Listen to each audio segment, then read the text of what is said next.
Do you know? Or do you know?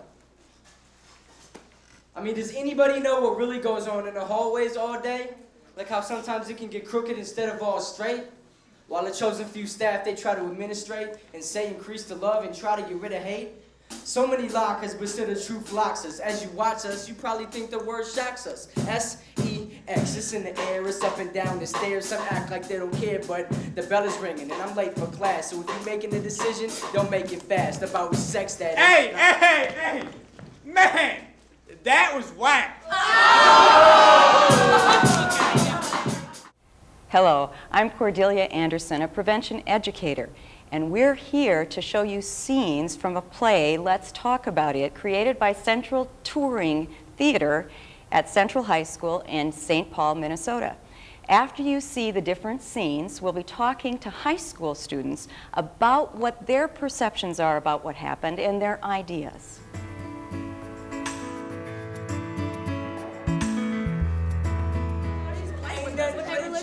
Baby! Hey, Ray!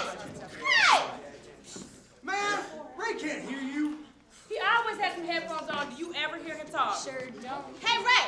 Man, What? take your headphones off. What? Man, I heard you like Nadia. A little bit. Yeah. Well, you know she coming down here today. Really? Yep. Swear to God. Well, What you gonna say to her, Ray? Just tell me if this sounds good, okay? all right. Hey, Ma. What's up? I need a girl, a down-ass chick to shake it fast. Shake it fast. Well, watch yourself. Call me Big Papa. I love it when you call me Big Pop. We can do it in the shower, both of our bodies dripping wet. Girl, let's rock the boat. Rock the boat, don't rock the boat, baby. Let me see that thong. That thong. You see my bling bling? I just need a project chick and a hood rat chick. So meet me at the altar in your white dress. Girl, when's the last time you heard it like this? I just want to love you. I'm a hustler, baby. And girl, I'll trade it all. Money, cars, and everything. So just bounce with me. Come on, what's love got to do with it? What's love got to do with it? Got to do with it. If the truth hurts, then I'm addicted. And your love is 1 in a million, so get your freak on. Get your freak on. Get your freak on. Hey, I'll keep it on the down low. What means the world to me? Money, cash, hoes, gin and juice, and a two-way freak. Damn. Said you don't have to call. It's okay, girl. Hey. I'm sorry, Miss Jackson. I am for real. Baby, your body is contagious. And won't you drop it like it's hot and come home with me? Then. Oops, I did it again. Not the average girl from your video.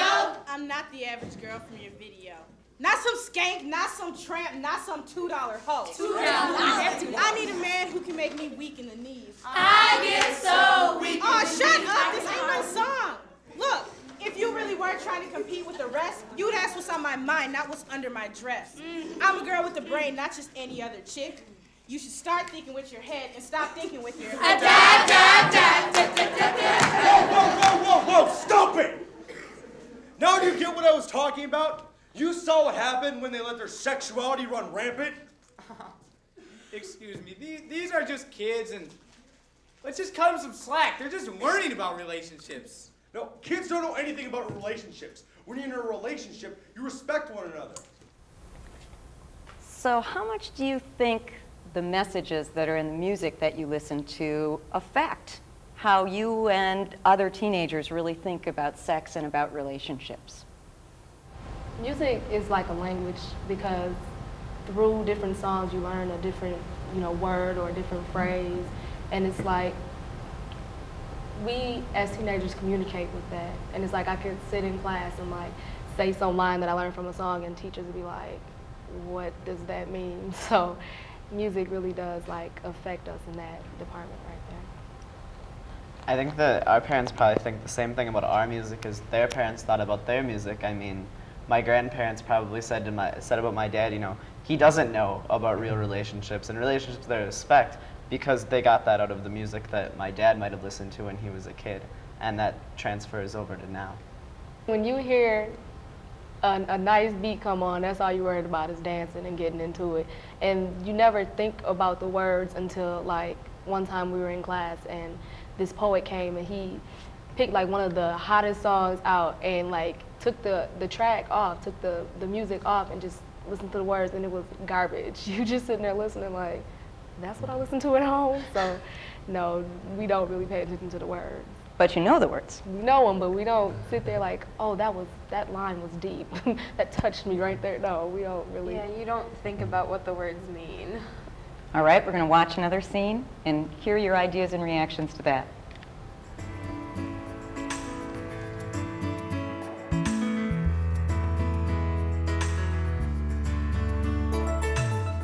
You know what they're about to be doing?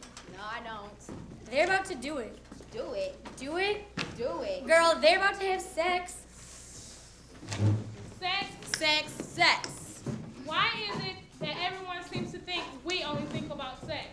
A lot of my friends have decided to have sex, but I choose to wait, because I feel it's the right thing to do.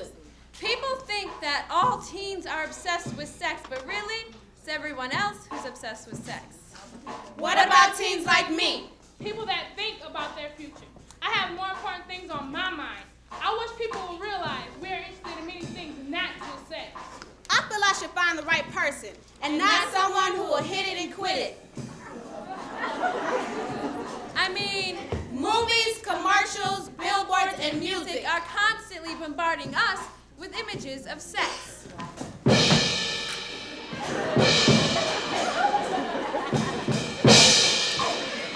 Are constantly bombarding us with images of sex. I want to go to college and have a career. They're just saying that sex is just something to do. Well, I have better things to do, Like doing my homework and focusing on college. like hanging out with my friends. Like partying.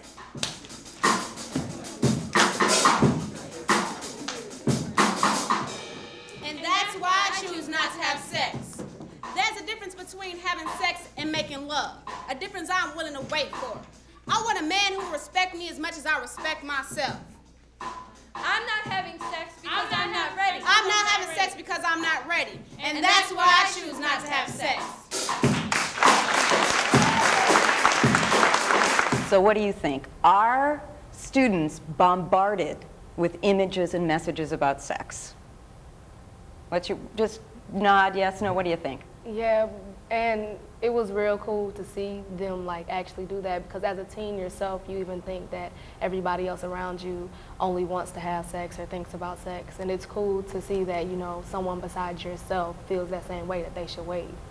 Okay, so we get the messages that everybody's having sex. Do you think that's true? Not everyone's having sex. I mean, I know a lot of people who are, but I know a lot more people who aren't. So I know a lot of people who just say they are just to be. yeah. Now that it's so common in media that we hear about sex and having sex and sexual acts, that we're, like, our age group sort of thinks, it makes our age group think that everybody's having sex and that's what you have to do to fit in, and it's the cool thing to do, and really they're just making it, the media I think makes it look like it's just an activity. Like going to play basketball at the gym is an activity. It's like an exercise pretty much. That's what I think they're making it look like and seem like. So what should go into the decision? I think you should definitely think about it. It's not something that you should just do as an activity to do. Like, it needs to be, you should talk about it with your significant other, and I think that, you know, the other person should be significant. It shouldn't just be like a one-night stand, especially like sex to me. I mean, sex can be dangerous, and if you don't use protection, there's a lot of things that can happen that can go wrong. And you shouldn't, you know, do it in an altered state of consciousness. You need to be pretty level-headed and clear-minded and really think about it and sit down and talk with your partner before you do it. Okay.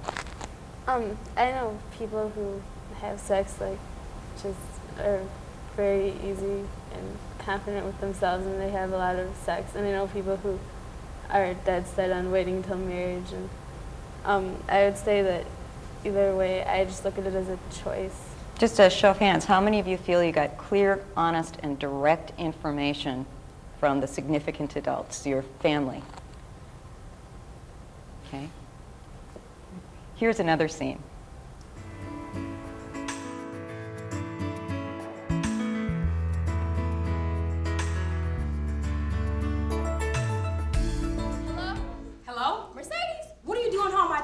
just had to come home to freshen up.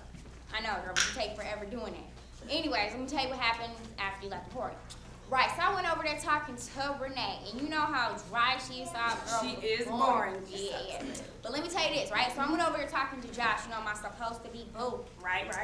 And I'm trying to like ask him what we gonna do for next week. And he starts rubbing his hand up my leg. What you mean rubbing his hand on your leg? Rubbing his hand up my leg. Up your leg where? Yes, girl, he got me in the pockets. Your pockets? Yeah, girl, you know what's next to the pockets. What's next to the pockets is all over. But I kept telling him to stop, and he wouldn't stop. Are you serious? Yeah, but guess what he did on top of it? After I told him to stop like 20 times. What did he do? He put his hand up my shirt. He did what?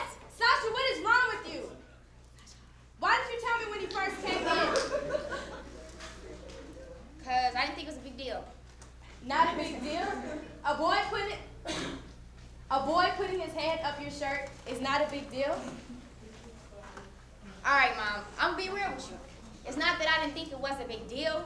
It's just that I don't know how to tell you that some boy did what he did. Sasha, I tell you every day you can talk to me about anything. Mom, I can't talk to you about something like that. Are you serious? Sasha, stop. If you can't talk to me, talk to your aunt or someone. A young girl can't even come to her mom with something that's important and very serious. If you can't talk to your friends or your parents about it, talk to somebody about it. Talk to somebody. Talk about it. So clearly the message here is talk about it. But now let's talk about if that's realistic. If you were sexually exploited, and this question is to the boys and the girls because it happens to males and females.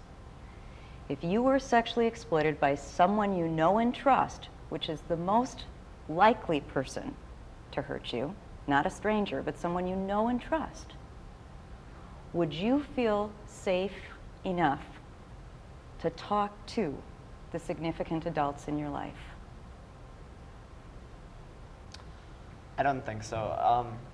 I think that a lot of parents think that just telling their kids, you can talk to me about anything, is enough so that their kids will actually talk to them about anything. But in addition to that, the kid doesn't necessarily not talk to their parent just because they don't think they can.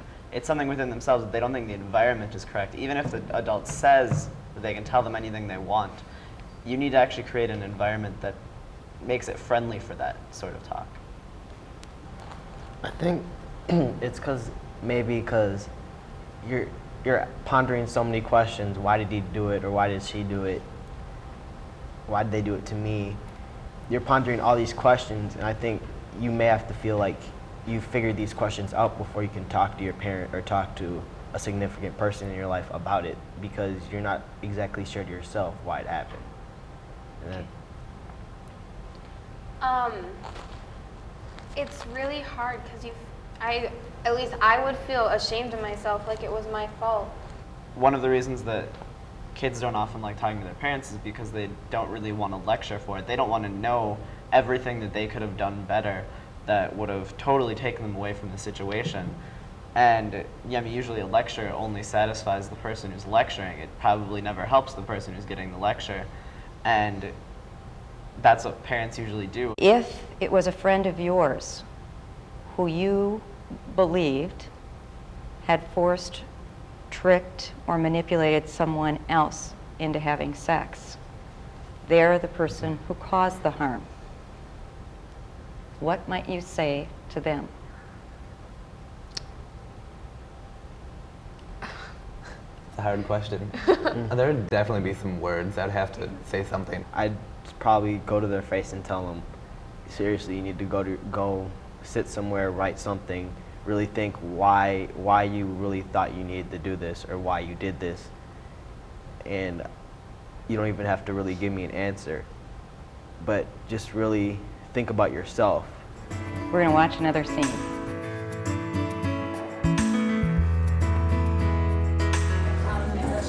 The music was loud, people were laughing. The lights were dim. A man came and offered me a drink, and I didn't stop to think or second guess him. He seemed kind of nice. He came up as being sweet, but a couple of minutes passed, and I couldn't feel my feet.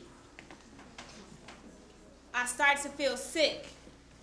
and I thought I was gonna die. And right before I fainted, I saw the look in his eye.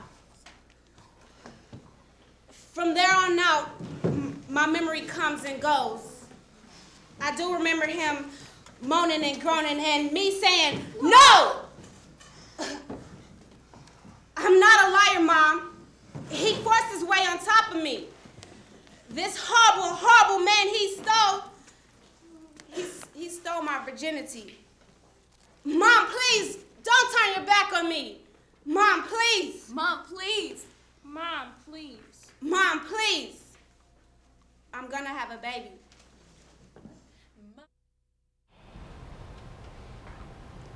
So what are your reactions to that scene? That scene gave me chills. Yeah, man. But I seriously don't think that my mom would ever do that. Like, it wasn't my fault. And it really was all the belief, you know, because I know of girls who have used, you know, rape as a, you know, excuse or whatever, but I think that my mom would definitely believe me. It's all about trust from the parent to the child. It's really scary to think that it can just happen to you for no reason, and you want to think that there's behavior that you can avoid to, you know, keep yourself safe. That's a really good point. It's pretty natural to hope that there's something we could say or do in order to make this not happen to us. I think that the victim often also beats themselves up about it too, because when something bad happens to you, you try to think, you know, what could I have done to make this happen differently? And that's how other people think in that situation. You know, the first thing they think is, well, maybe you shouldn't have taken the drink. But, you know, the person who says that probably also drank at the party and nothing happened to them. Also, it's like people tend to blame the victim because they sort of feel like, well, you were just at the wrong place at the wrong time, and, you know, well, you were in his home, you were, you know, with him. It doesn't matter if you're at his home sitting there naked. He still doesn't have the right to touch you no matter what. Do you think we give a clear message, primarily to males, since they're the majority of the people who commit the sex crimes, but to males and females, do you think we give a clear message that it is not okay to manipulate, to trick, to pressure someone else into having sex? I think a lot of the media and like music videos and stuff kind of say that it is okay. It kind of makes people kind of like objects instead of humans. Okay, we're going to do another scene.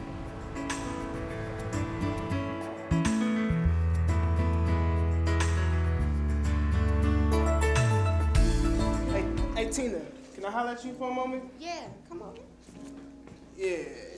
You know my friend Tina, right? Yeah, Tina Marie, because you ain't talking about me. Yeah, did you know all the rumors that was going around about her? Woo! Rumors? Yeah, man, the rumors? Can you believe it? That's the truth. That ain't rumors. What do you mean that's the truth? I mean, look, I've been knowing Tina since she was little, and she just wouldn't do anything like that. She's not that type of person. Please. She's doing that to put on the front for y'all. Whatever. She be dressed in them tight clothes, then she be pressed up on dudes 24/7. But just because she dresses like that doesn't give nobody the right to harass her. And it doesn't give nobody the right to... To what?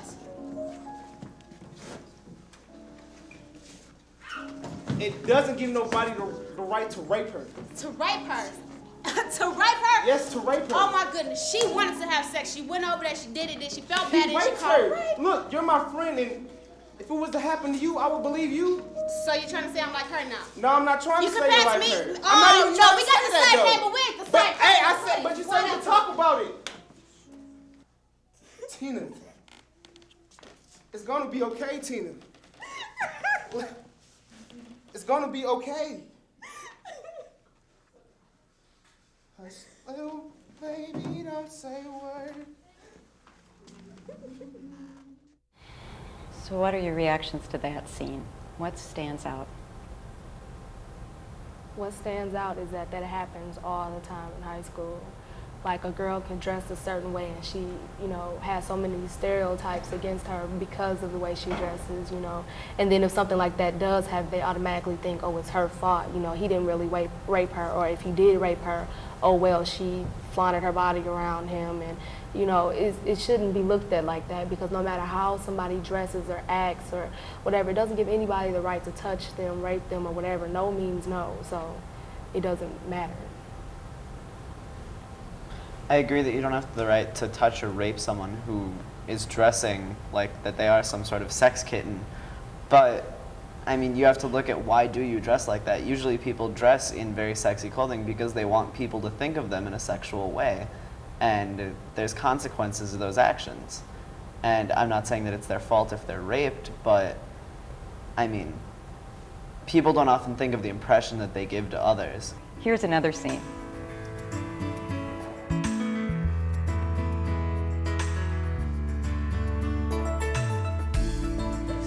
Today, class, we will be discussing our geometry test. First question, who knows another name for a 90-degree angle? Courtney? A right angle? Good one, Courtney.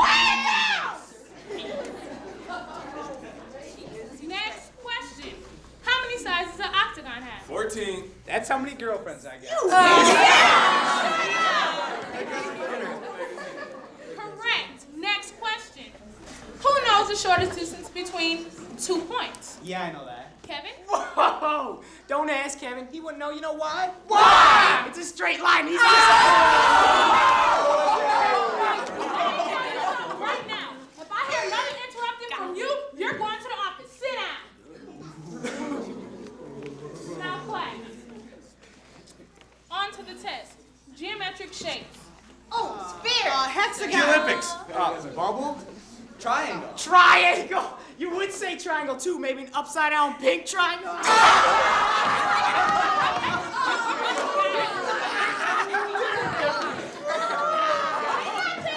If you interrupt my class again, you was going to the office, get there. I don't want to see you till we have a parent-teacher conference. Good. See ya! Now, class, don't forget to review pages 1 through 150 and the worksheets I handed back last week. Serious. A boy is teased and laughed at because his lifestyle is different than his peers. Immaturity explains their actions, but it sure doesn't excuse them. But the teacher, the mature one in the situation, doesn't say anything. Why couldn't it happen like this? Who knows another name for a 90-degree angle? Courtney? A right angle? Good one, Quiet down! Who knows the shortest distance between 2 points? Yeah, I know that. Kevin? Whoa! Don't ask Kevin. He would know. You know why? Why? It's a straight line. That type of behavior is not tolerated in my class. In here, we respect each other. You got it? Yeah. Do you understand? Yes. Do you understand? But it doesn't always happen like this either. What happens when there's no adult around? What would you do? Bye, you guys. Hi, Dave. Bye. I'll just catch you guys later.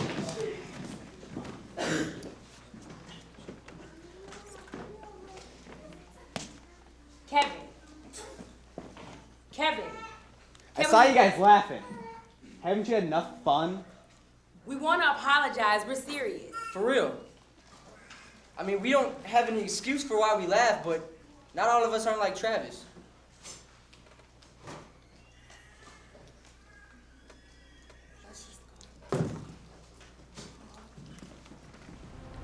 What do you see as some of the main ways that students use to put down other students? What are some of the kind of most common put downs you see?